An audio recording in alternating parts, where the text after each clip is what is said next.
let's break the mold. Chasing the stories yet unfold. Passion ignites like a blazing fire. Knowledge takes us higher, higher. Out of the box where the wild ones play. We see the game in a whole new way. Living loud, hearts in motion. Sports with soul, pure devotion. The field's alive with endless dreams. We're more than stats, we're the in-between. A slam dunk thought, a touchdown mind. Out of the box every time. No limits, no change, no walls to climb. We're rewriting the rules in real time. Out of the box where the wild ones play.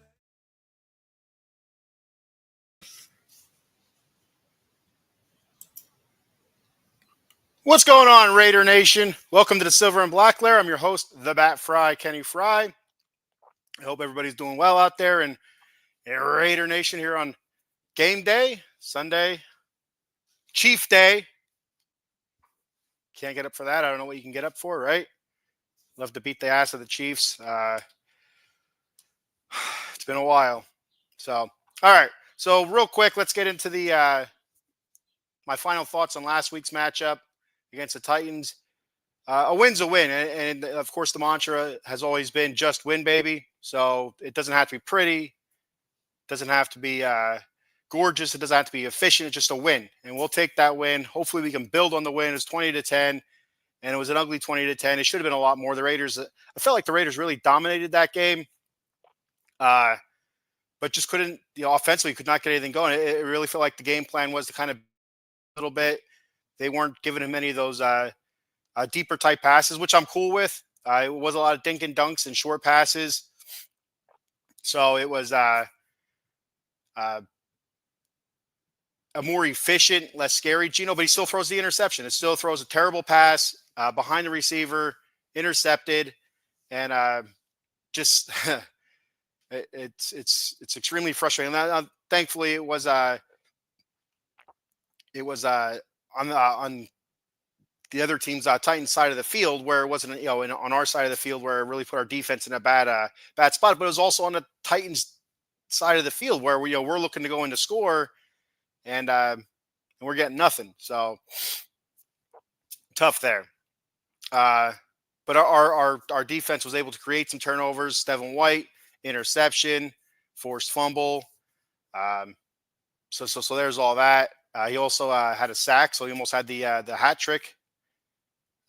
If he would have recovered a fumble, he would have had the hat trick of the interception, fumble recovery, and a sack. But Devin White overall, he had a pretty good game. And with that, Devin White was my Jason Fine, attorney Big Al, player of the game with his 9 tackles, a sack, interception, forced fumble. I think he had 5 solo tackles, a couple TFLs. Good stuff there. And speaking of Jason Fine, attorney Big Al, today's show is brought to you by 1-800-HURT-123. Jason Fine specializes in motor vehicle accidents, slip and falls, workman's comp, and personal injury claims. He has 3 office locations conveniently located throughout Pennsylvania and New Jersey. His office in New Jersey is located in Cherry Hill, 3 Greensward Lane. The phone number there is 856-209-5258. He has 2 offices located in Pennsylvania, one in Philly at 1628 JFK Boulevard, Suite 2120. The phone number there is 267-858-2980. And then his office in Pittsburgh is located at 500 Grand Street, Suite 2900. The phone number there is 412-365-8151. That's Jason Fine, attorney Big Al. So Devin White, I thought he had a really good game. He wasn't the highest rated defensive player for the Raiders on Pro Football Focus, but I don't understand how Pro Football Focus gets their metrics and how they rank the players and give them a score and stuff like that. But the eye test, I thought he did very well. In coverage, it seemed like he kind of got lost a little bit. He was a little bit fortunate with the interception. I believe it was tipped at the line of scrimmage and it kind of just fell into his arms. But we'll take it, right? Any turnover is a good turnover. Whether or not it was a little bit of luck handed to us or not. So So good stuff there. Max Crosby, he had a couple sacks. Jonah Lalu, he also had a sack. Overall, the defense, I thought, played very well. Kai Blue Kelly, he was better this week. So there was that. Jason checking in. What's up, Jason? How you doing? Jason Downs saying, what's up, Kenny? You can check Jason out on his podcast at Raiders First Downs. Raiders #1 ST Downs. Be sure to check him out on YouTube. Checked out his show last week. Very good show. I did not catch this week's episode yet. I'll have to go back and check that out. So be sure to subscribe to his YouTube channel as well. So defensively, the Raiders got it done. You know, we'll take that. They look very good against an anemic Titans offense. Offensively for the Raiders, we looked anemic. You know, it was just a really poor performance offensively. And again, they're protecting Geno. You can obviously see that. I feel like the coaching staff probably felt like they didn't need to be extraordinarily terrific against the Titans to win that game. So I feel like that could be part of the game plan, was to keep Geno in the positive. But again, like I said, he still throws a terrible pass and gets it picked off. So even when the coaching staff is trying to help him by giving shorter passes, kind of maybe help with the confidence, help with the offensive line's confidence where he's not back there holding the ball, but kind of bites him in the ass anyway. It is what it is. So, but overall, Geno was efficient. Now, looking back at Geno's stats, 17 to 23, 174 yards, a touchdown, and a pick, 2 sacks taken. Not terrible. 0 sacks is the better, but rushing-wise, Genty, 23 of 75, not great. Simmons up the middle, it was absolute killer. Number 98 for the Titans. Really clogged up the gaps behind the center, next to the center, left and right, and also the guards. He was a terror up the middle. He really was. So there was that. Mostert, 5 carries, -4 yards. That's not getting it done. Trey Tucker, 5 catches, 70 yards out of 5 targets. That's pretty good seeing Tucker get the ball a little bit more. Michael Mayer, 5 catches, 50 yards, a touchdown, 7 targets. He had some big catches in the game. And with that being said, Michael Mayer was my offensive player of the week. The W Energy Drink offensive player of the week, Michael Mayer. Like I said, 5 catches, 50 yards, a touchdown. Came inside the 5-yard line, I believe. The Raiders had it first and goal off of a turnover, off of that fumble recovery. It was a strip sack, forced fumble from Devin White. That was recovered by the Raiders on the 2-yard line, and it really pisses me off that we can't run the ball in from the 2-yard line. So, it also pisses me off the play selection. You know, why are we throwing to Alex Kappa on first and goal? You know, we're a team that's struggling right now. We don't need to get cutesy out there and throw a tackle eligible or you know, he's a guard, but he was an extra lineman that came in that reported in. And I understand it to a point, because, you know, you're expecting a run somewhere up the middle. You're bringing in these extra linemen, but don't throw it to them. You know what I mean? If you're going to throw it, all right, you know, do a play action pass, roll out, look for one of your tight ends. I get it, Brock Bowers hurt, but you still have Michael Mayer, Ian Thomas, and whatnot. Look for one of those guys. You know, maybe throw a Raheem Mostert in there somewhere. There's no reason to be throwing the ball to Alex Kappa. But anyway, that was that. Then the next play was a run that went for negative yardage up the middle to Genty. And thankfully, we're able to get the touchdown, though. Thankfully, we get a nice pass to Mayer. A little bit of pressure on Geno. He finds Michael Mayer and is able to get into the end zone. So we'll take the touchdown. But I wasn't a big fan of the play selection. Jacoby Myers, 4 catches, 39 yards. He had 4 targets. And Jack Besh, one target. I don't get it. Where's Deontay Thornton Jr.? I don't understand it. I don't get it, and it's really pissing me off. A lot of rumors this past week about Jacoby Myers possibly being traded coming up and stuff like that. I'm going to get that here in a second, real quick, before I do a little bit of business here. With Michael Mayer being the W Energy Drink Player of the Week. Check out W Energy Drink at www.w.gg. Discount code The Bat Cave. That's all one word. You see it here on your screen. The Bat Cave. Type it in just like that. If you're listening, it's T, capital T-H-E, capital B-A-T, capital C-A-V-E, all one word, The Bat Cave, at www.w.gg, W Energy Drink. If you can't remember the website, just type in W Energy into your Google search engine and it'll get where you need to be. Michael Mayer, the offensive player of the week, the W Energy Drink offensive player of the week. So there was that. Jason, chiming in here with the Kansas City game. This is the absolute key to the Kansas City game. Get after Mahomes and keep him lit the entire game. It's our only hope. Got to need a defensive score or a special teams DD. And that's the last time we've beat the Chiefs. It was defensive. It was defensive scores. I think we scored two defensive touchdowns. Had, I think, one first down after the second quarter. Maybe threw one pass after the second quarter. So that is the key. Pressure Mahomes, keep him uncomfortable, create turnovers, and you got to capitalize. Either defensive touchdowns, or if you're able to create a turnover, you have to score on them.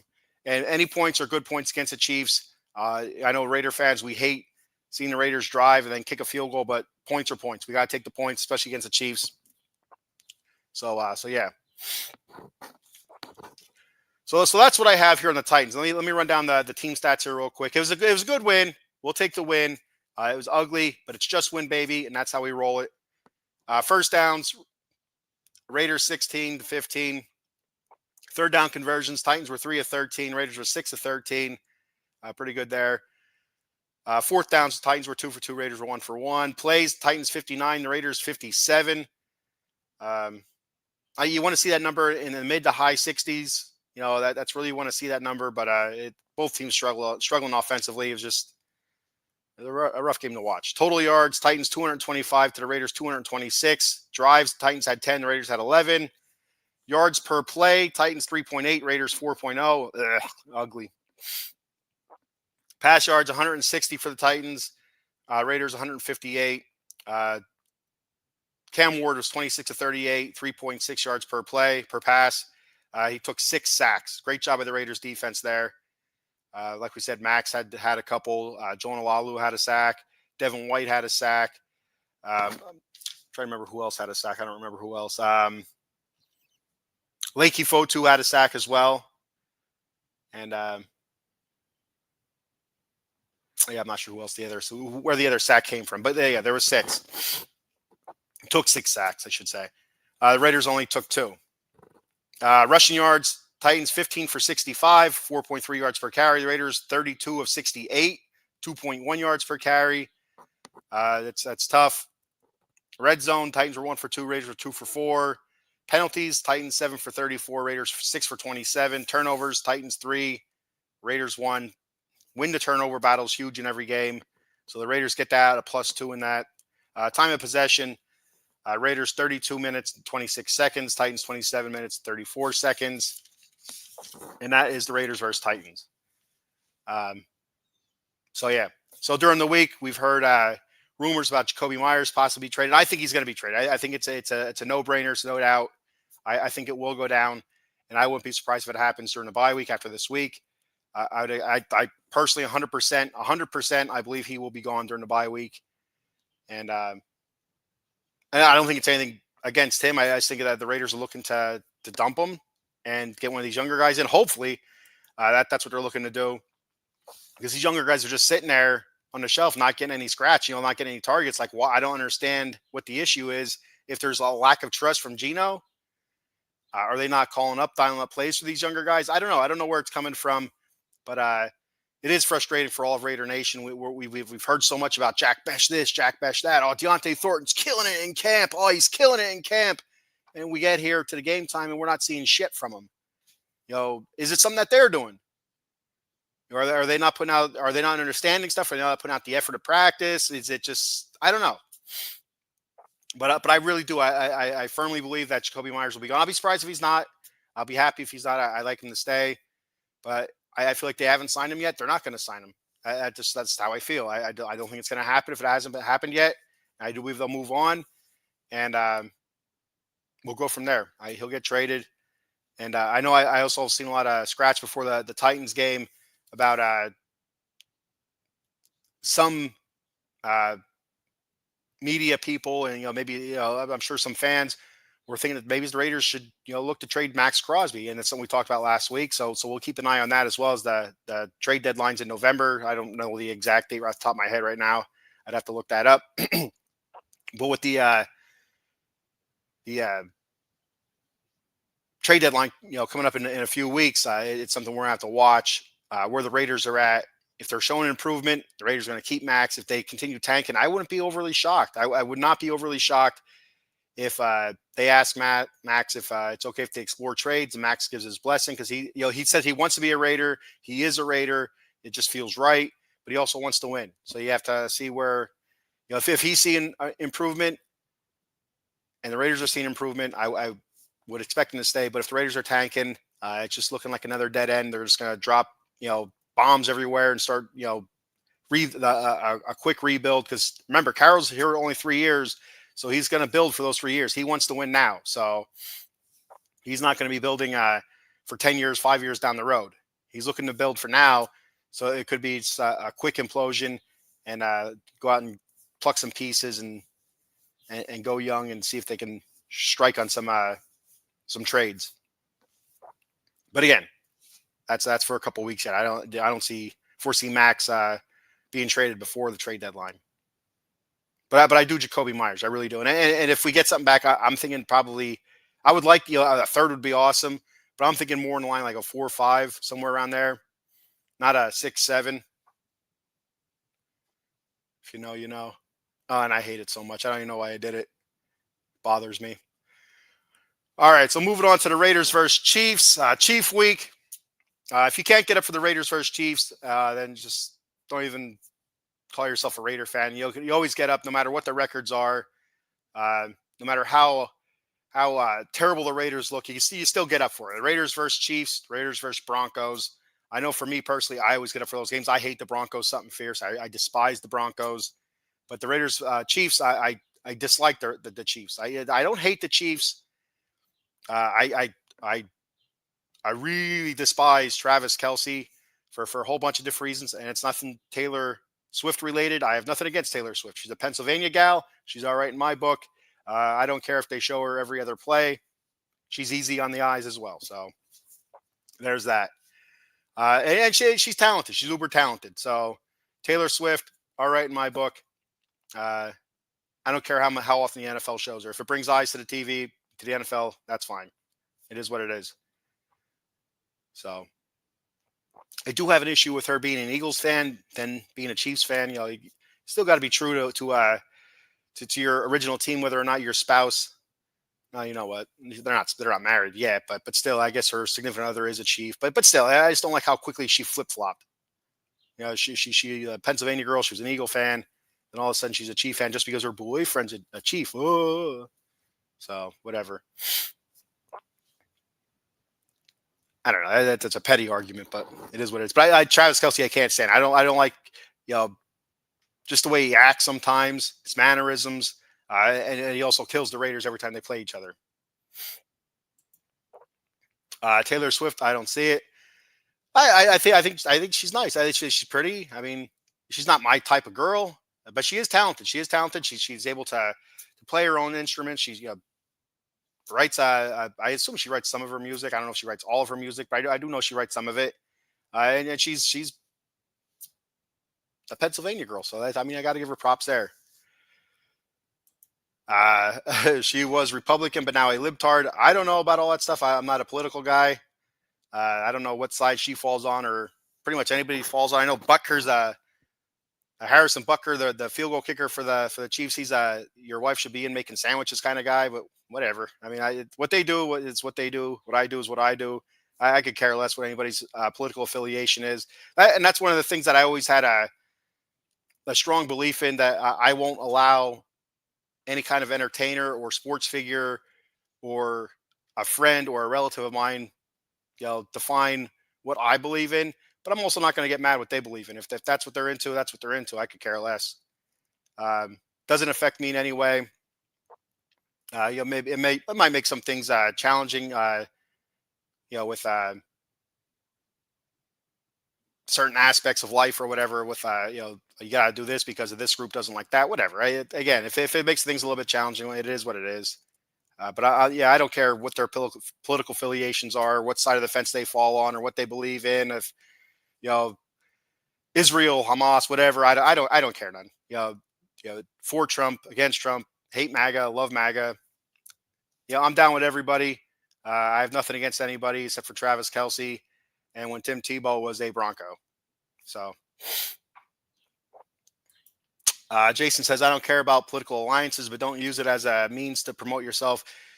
And so Jason, I don't want to fall too far down this rabbit hole, but I mean, like, it's it comes down to people allowing themselves to be swayed by somebody that's just famous. Well, if they believe this, then I should believe this, or like, yeah, they're right because they're famous or they're popular. Which you look at high school, so it was the same way when you're in high school. It's always been that way, but now with media access the way it is, and obviously it's biased as it is, it gets out to the people that want to see it more often. Like, if you follow a certain side and you follow a certain way, and you're a big Swifty, and you look the way you like, you're into the beliefs that she's into, and she's putting them out even more extreme or whatever it is. You're going harder that way. Well, now you're into that media that way, so you're seeing more of it. Then you're seeing more of people like her promoting the same kinds of things, and then, like, you just start going down that alley. And I just refuse to let myself go down that alley. And again, it doesn't bother me at all if she's pro this, anti that, loves guns, hate guns, whatever. It doesn't matter to me. It is what it is.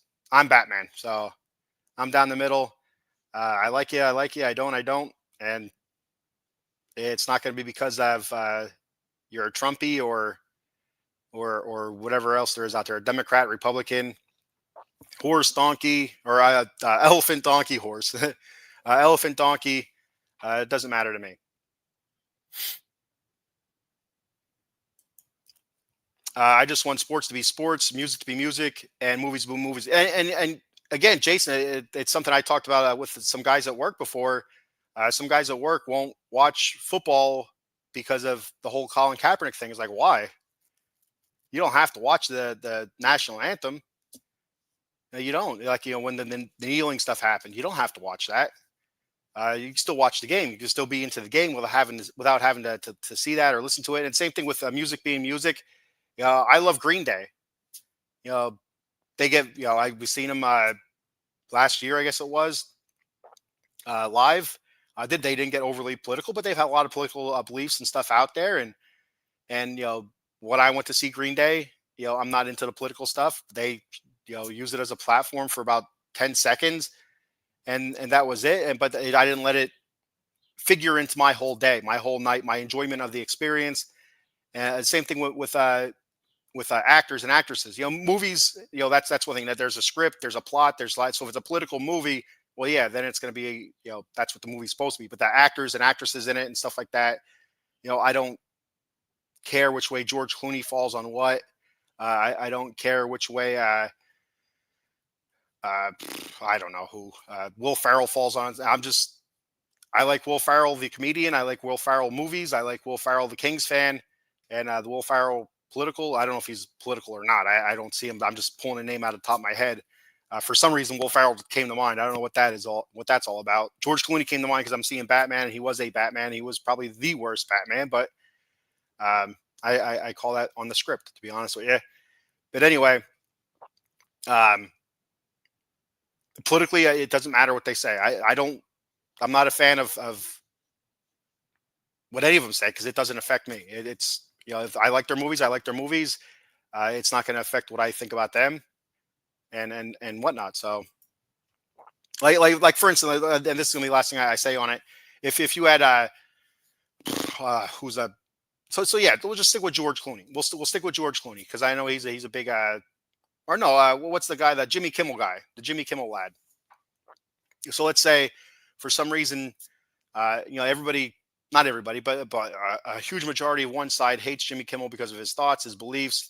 I don't watch Jimmy Kimmel show. I never have watched a Jimmy Kimmel show. I watch clips of it because some of the stuff is pretty funny.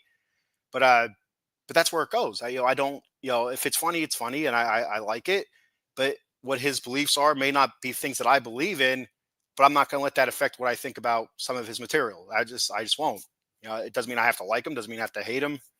Um, growing up, I was a huge Rage Against the Machine fan. I still am. Highly political stuff. I like the way their music sounded. Did I agree with some of this that they said? Probably not. But I didn't care. I liked the way it sounded. I've been a huge Korn fan. Marilyn Manson. Okay, here's a good example. I was a Marilyn Manson fan growing up. I still kind of am. I just don't listen to his new. I haven't listened to his newer stuff yet. I'm happy that he is back. He's looking better than what he did, and some of his past transgressions that he's had with the abuse of women behind him.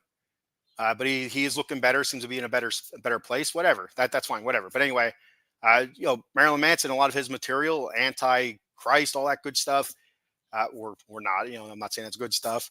But anyway, but his beliefs, I wouldn't let that affect what I believe. He's anti-Christianity. I'm not going to say that I'm anti-Christianity. But I do like the way the music sounded. It's not that I agree with the lyrics.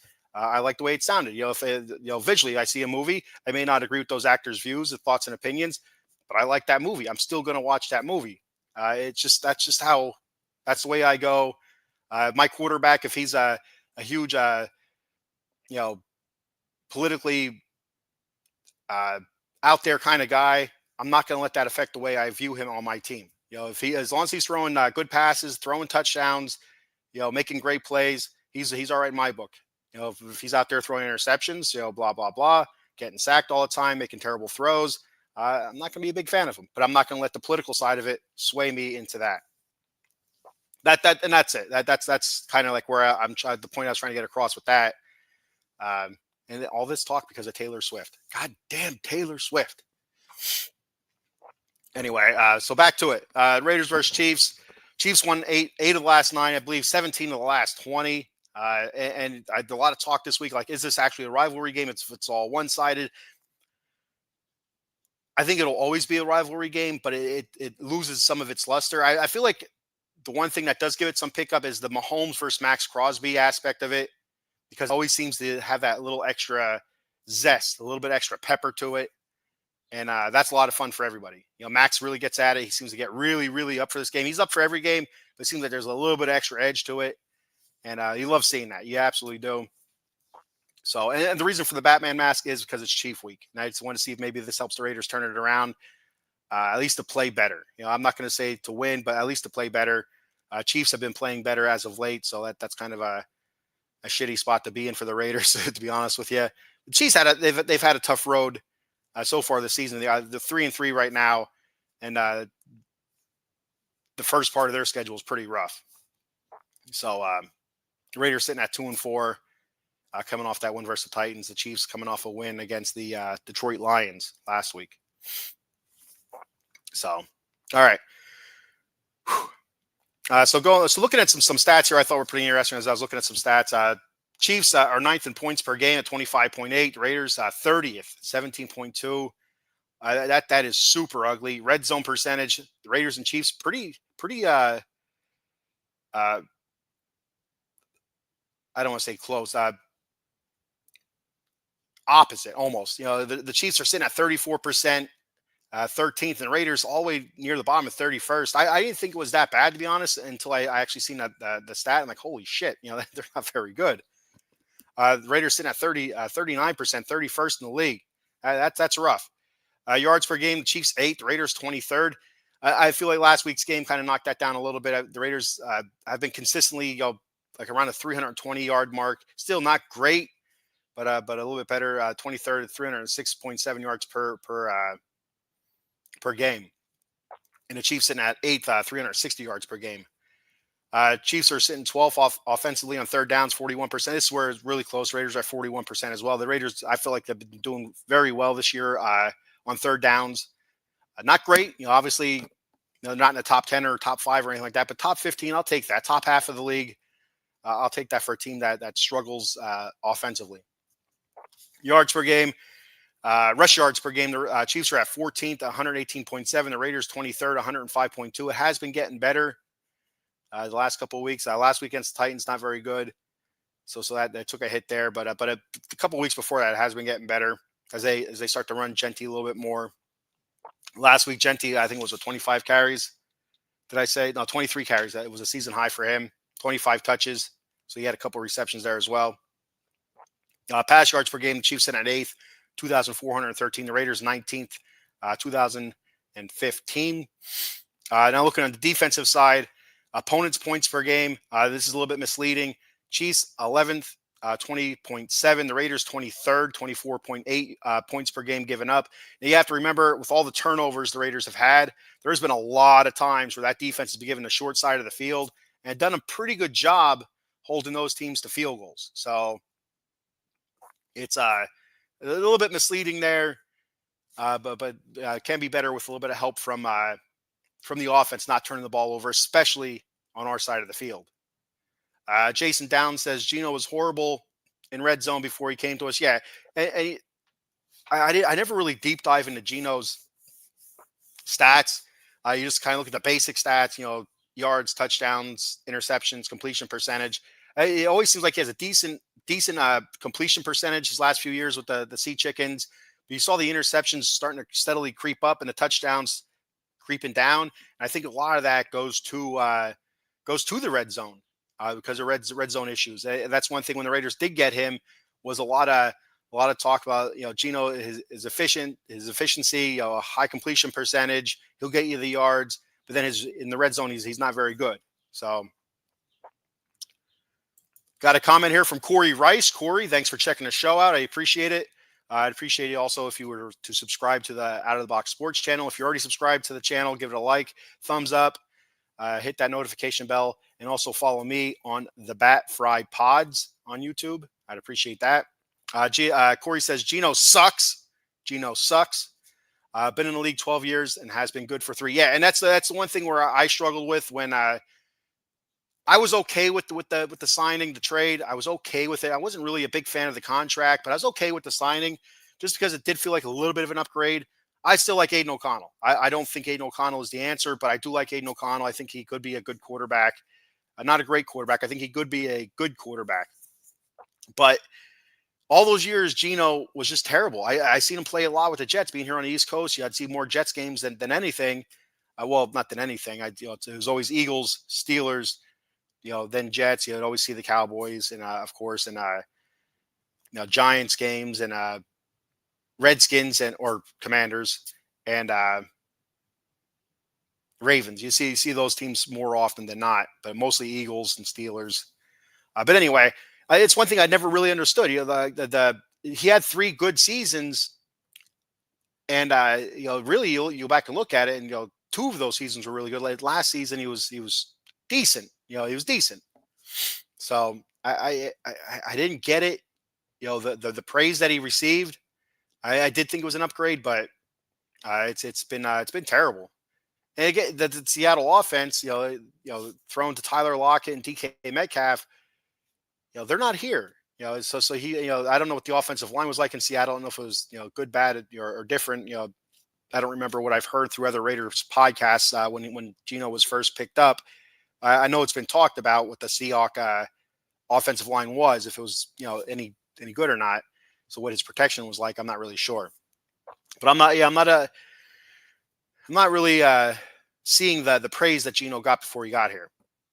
Red zone percentage defensively, the Chiefs 16th, giving up 59% red zone scores. And the Raiders sitting at 13th at 57%. So pretty close there. The Raiders defense doing a pretty decent job there, holding teams to just field goals.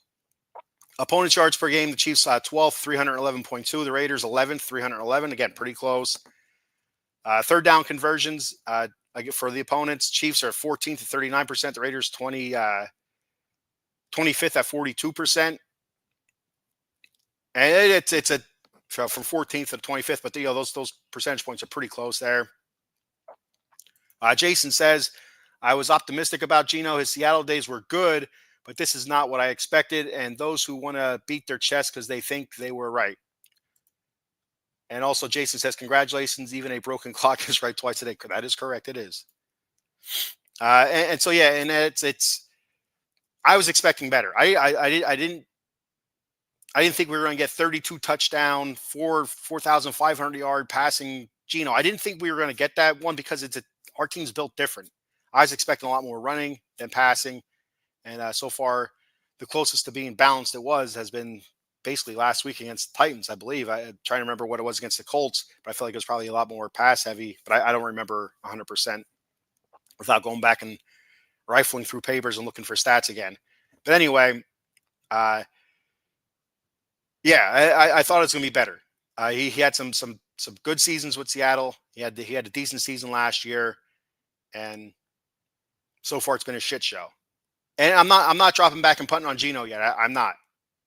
So I know I think against the Colts I would have liked to see Kenny Pickett out there near the end. Maybe the fourth quarter, throw Kenny Pickett out there, just to see what he looks like at the very least. See what he looks like, and maybe light a fire under Geno. I think maybe it helps Geno a little bit if he feels like Pickett's out here and he's looking decent.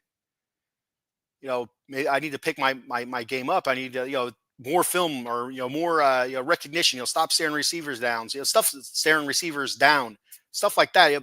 Light that fire under his ass. Bench him if you have to. It doesn't mean you're going away from. Just bench him. I get it. That creates more media firestorm sometimes, but do something to light a fire under his ass. I know it sucks for him. It does that he's playing as poorly as he is, but I'm not seeing the fire. I see him complaining about tip balls and stuff like that. But I mean, that's not fire. That's pointing the finger. So so where are we at here? Opponents' rush yards per game. Chiefs 19th, 119. The Raiders 10th at 95. Pretty good there. Yards per carry, 4.7 yards per carry. The Chiefs are getting up there. That's 26. And the Raiders 11th at 4 yards per carry. What's that? Opponents' yards per game. The Chiefs are 8, 192. And pass yards per game. Opponents' pass yards per game. The Chiefs are 8th, 192 pass yards given up. And the Raiders are 19th, 216 yards given up. Yards per completion, the Chiefs are 8th at 9.4. The Raiders are 12th at 9.7. And the Chiefs are averaging 2.5 sacks per game, as well as the Raiders are. So that's pretty comparable there. Defensively, they're pretty comparable when you look at it. When you break it down, they're pretty comparable. Offensively, there's a huge disparity. So Corey Rice says three of the linemen holding up Sam in Seattle.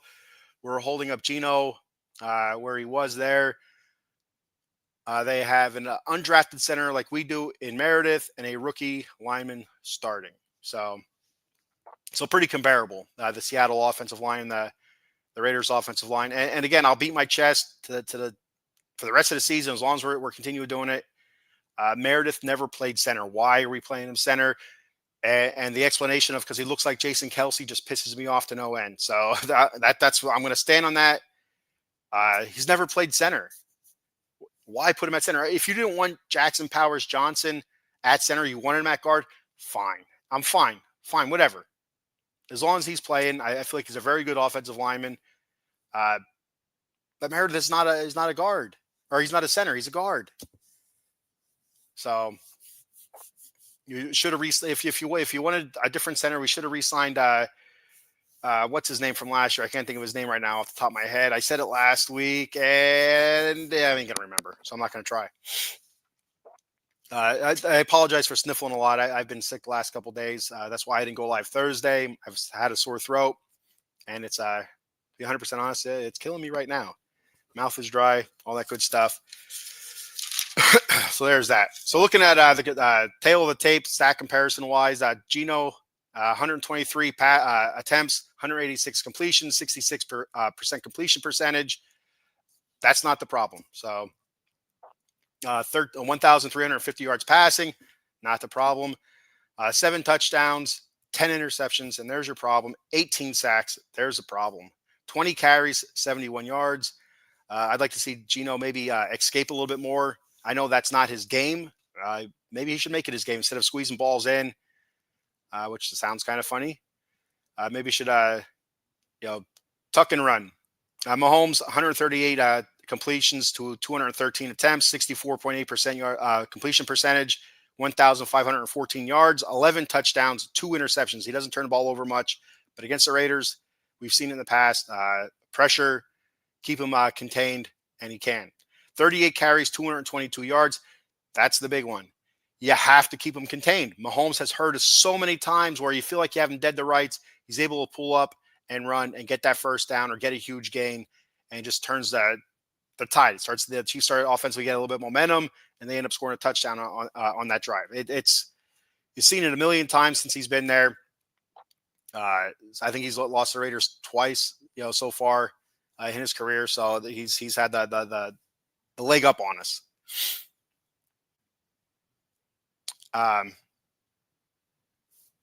Corey Rice commenting, 3 linemen holding up Sam Darnold in Seattle, holding up Geno. They have an undrafted center like we do and a rookie lineman. It's just weird how that bad O-line narrative followed Geno.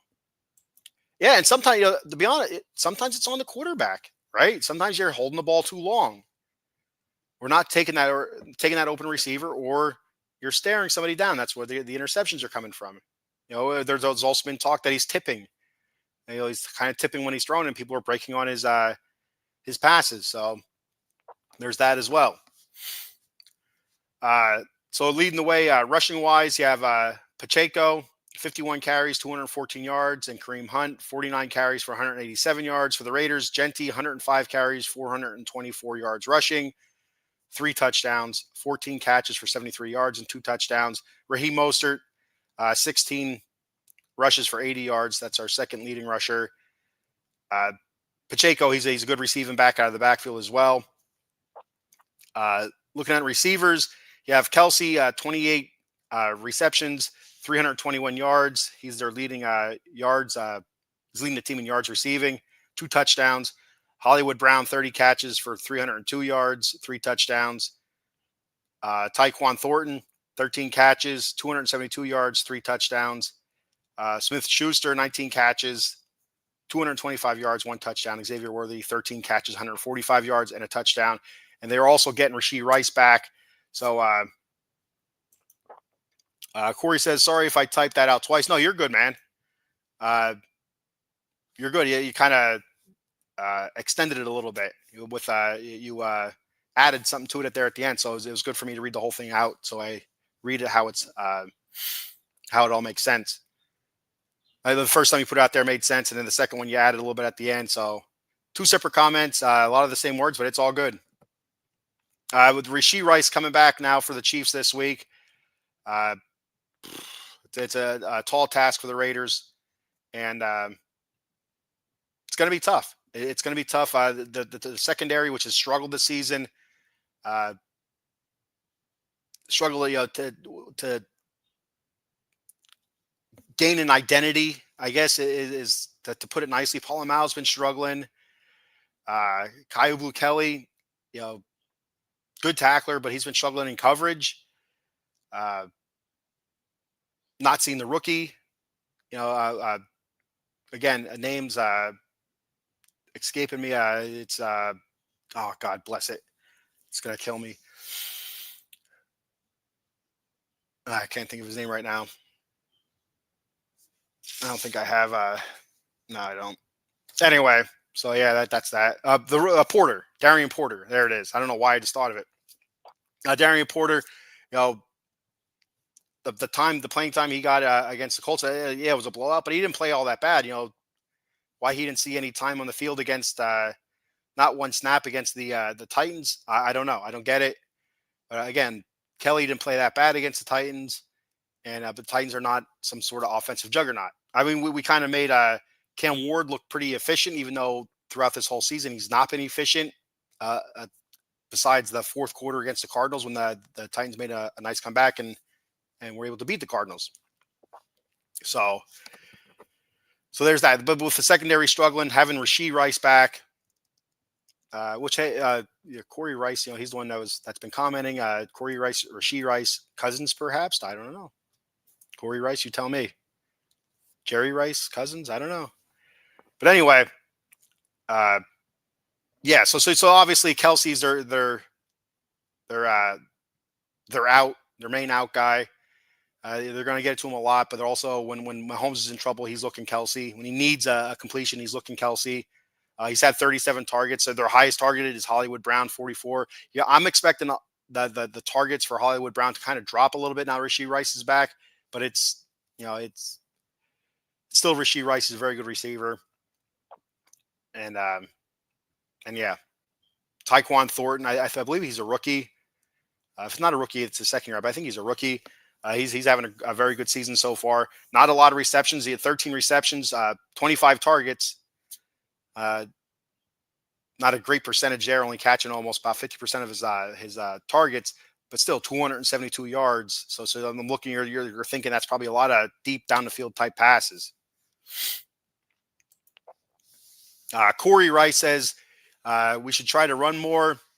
He should try to run more. He had a faster 40 than Allen and Mahomes. Even at his age and having less mileage than most, he should still have that burst. Absolutely. I agree 100%. I'd love to see it. I'd love to see Geno just, break out, have one of those games where he ends up having 6-7 carries instead of taking, 3-4 sacks and throwing, some incompletions and an interception. Have those carries, 6-7 carries where you're getting down, everybody's getting downfield. There's some pressure. You're finding that hole. So you're stepping up. We're rolling out and, taking in what they give you 6, 7, 10, 15 yards. Sometimes that's what happens. You break out there. They're playing man coverage. They don't see you. And, they're blitzing. So it's linebackers are all dispersed everywhere. And you just see that huge open field and you end up with 20, 25 yards. And somebody with his speed and athleticism, who knows? You could turn that into 30, 40 yards. I'm not saying he's going to go and Terrell Pryor it, but you know what I'm saying there. He needs to use his legs more. 20 carries for 71 yards. I would have expected higher, especially with the offensive line as porous as it's been. Leading the way receiving wise, with minus Brock Bowers, I don't even have him listed because I don't expect Brock Bowers to play. He is listed as doubtful. Trey Tucker, 24 catches, 33 targets, 356 yards. He's leading the way with reception yards, 4 touchdowns. Jacoby Myers leading the way with receptions, 29 catches, 43 targets, 329 yards, no touchdowns. And Michael Mayer, 11 catches, 14 targets, 97 yards, and 1 touchdown. Again, I'd like to see more Michael Mayer. 5 to 8 receptions. I'm good with. Maybe target him. 10, 12 times somewhere around there. I feel like that'd be a good day for Michael Mayer. Yeah, and I wouldn't expect Brock Bowers back till after the bye week. So he's listed as doubtful. So there's always that possibility, but they might as well just say he's out. I don't expect him to play at all. Leading the way defensively for the Queefs, Nick Bolton, 53 tackles, 28 of those are solo, no sacks, 4 tackles for loss. Karlaftis, very good defensive lineman there, 22 tackles. I guess, is he a linebacker or a lineman? I know I've seen him down, I've seen him up. Karlaftis, 22 tackles, 14 solo, 3.5 sacks, 6 tackles for loss. Chris Jones, obviously he's a force. 8 tackles, 4 solos, tackles, a sack, 4 tackles for loss. It's been a little bit slow this year. And interceptions, they've had, I think, 3 interceptions. Trent McDuffie, Jalen Watson, and I can't remember who the other one was. Maybe it's just two interceptions. I don't know. For us, Devin White's leading the way, 48 tackles, 33 of those solo, a sack, 6 tackle for loss, 1 interception. Jeremy Chin's been doing a pretty good job, 38 tackles, 25 of those solo. Mad Max, 25 tackles, 17 solo, 4 sacks, 10 TFLs. Tackle for loss is 1 interception. And Jonah Laulu, the second-year man, 16 tackles, 10 solo, 4 sacks, 6 tackles for losses. So keys to victory, pressure Mahomes, pressure. But you gotta, and I say this a lot about Max. I love Max. Everybody loves Max. He loses containment a lot, and that leads to quarterbacks being able to step up and exposing that. So keep your containment. Try to keep Mahomes bottled up. And if he does roll out, you have to have somebody on his ass where he doesn't have a chance to stop and throw the ball. And watch that sneaky little prick. Watch that sneaky little prick, Patrick Mahomes. He seen him do it last week, and thankfully the referees didn't call a flag on it. But where he's going to run out of bounds, he slows up and basically almost stops at the sideline to look like he's going to get a late hit. So he's looking for that late hit. That sneaky little bastard. I'm telling you what, man, I can't stand that dude. I don't hate him as much as I do Kelsey. Travis Kelsey, but he's pretty close. He is pretty close. So defensively, attack Mahomes, create turnovers, and we need to tackle.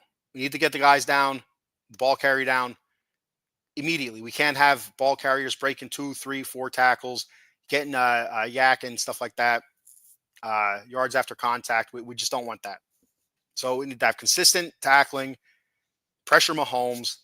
I'm not overly worried about the rush, which makes me a little bit scared. So makes me scared. I can't talk. Makes me a little bit nervous because that could be there could be a reason behind that. So if they come out here and they rush the ball, freaking 35 times or something like that, and throw the ball 25, it wouldn't surprise me. But I'm not overly worried about the rush. I think you're looking at mostly the pass, and with especially with Rashee Rice, they're going to look to get him involved probably early to kind of get him into a rhythm. So we'll see what happens. So that's defensively. Offensively, run the ball, establish the run, go play action. Obviously, that's what we've always tried to do. Get Michael Mayer involved. Get Ashton Genty involved in the pass game. Get Raheem Mostert involved in the pass game. Where's Jack Besh and Deontay Thornton? Get one of those guys involved a little bit. Get them out there. Just so it's another thought in the Chiefs' head, like, oh, these guys are actually going to get the ball thrown to them instead of just having it Tucker, Jacoby Myers, Tucker, Jacoby Myers, Tucker, Jacoby Myers, Tucker, Jacoby Myers, Michael Mayer. You know what I mean? So we need to mix it up and give the Chiefs a little bit more food for thought. And I'm not going to say take the reins off Geno, but they shouldn't do what they did last week. I think he had one pass, or maybe it was a zero. I think he had 0 passes over 10 yards in air. I think that's what it was, a stat that I heard. We can't have that again. We can't have that and expect to beat the Chiefs. I know what the Raiders did the last time they won. Last time they beat the Chiefs in that game where we scored 14 off turnovers, defensive touchdowns, and nothing in the second half. 5 yards of offense or something in the second half, not throwing a pass, no first downs in the second half, all that good stuff. You can't have that. That's not going to work every time. It worked that time, yes, but that's not going to always work, obviously, or everybody would do it. So let it loose a little bit. Pick your spots, and before you pick your spots, whisper in Geno's ear, for the love of Christ, Geno, do not. I repeat, do not stare your receiver down and do not force the football. Don't force it into double, triple, quadruple freaking coverage like we've seen. Don't do it. If it's not there, it's not there. Check it down or get the hell out of there or throw it away. That's it. It's simple. It's easier said than done, obviously, because everything's like that, but that's it in my mind. So those are my keys to victory. Take care of the football, win the turnover battle, run the ball, establish the run, create stuff off of the run, get the younger guys involved, and take the reins off Geno. I think it's a lot of keys there. Box up Mahomes. Devin White's been talking a lot this week. He's going to be on Travis Kelsey. At least he says if he is on Travis Kelsey, he's going to win that matchup. So. Devin White, let's walk the walk. You're going to talk the talk. Let's walk that walk. Let's put our foot in Travis Kelsey's ass and go from there. So, all right. Prediction of score. I always give 2 predictions because I am a homer. I believe the Raiders are going to win every damn week. So there's that. But I also give my non-biased prediction. So my biased prediction, I have the Raiders winning. I have them winning 17-16 for some reason. I don't know why. But non-biasly, I have the Chiefs coming out and winning. But I think it's going to be a good game. I think it's going to be close. I feel like the Raiders, not that there's any moral victories in a loss, because there's not. But I feel like they're going to come out feeling better with this loss than what they did against the win against the Titans. Because I mean, yeah, you celebrate and stuff like that win against the Titans, but it couldn't have felt good. It just you feel like you left a lot out there. But I feel like this game's going to be a tight game. It's going to be a close game. It's going to be a physical, hard-fought game, and I feel like it's going to come down to the fourth quarter. And unfortunately, I think the Chiefs are going to win. I have it 23-17, Chiefs winning. That's my non-biased opinion. My bias is 17-16 Raiders. But I feel like either way, it's going to be close. So, all right. So that's all I have for today. Thank you. Be sure to check us out of the Box Sports, Facebook, YouTube, X, all that good stuff. We're also on Twitch. On Facebook, it's Out of the Box Sports Entertainment. On YouTube, it's at OOT Box Sports. On X, it's Box Sports ENT. And once again, Box Sports ENT. You can check me out on YouTube, the Bat Fry Pods. On all this, like, follow, subscribe. That'd be much appreciated. So YouTube at the Bat Fry Pods, and on X, SB _ Lair _ OOTBE. That's once again on X, SB _ Lair _ OOTBE. And that's it. I want to say real quick, happy birthday to my beautiful, lovely wife, Jennifer. Jen, happy birthday. And now you're famous. You're on my ultra famous YouTube video here. Wave. Hi. The millions and millions will see you and know your name. Well, then they ain't gonna see you because you're not here, obviously. But they're gonna know your name, Jennifer, Mrs. Batman. So happy birthday, Jen, and we love you. So there it is. All right, just win, baby. See you guys later.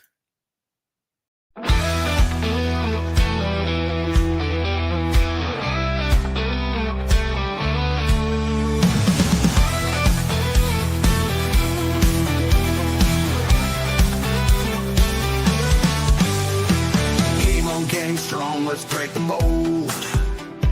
Chasing the stories yet unfold. Passion ignites like a blazing fire. Knowledge takes us higher, higher.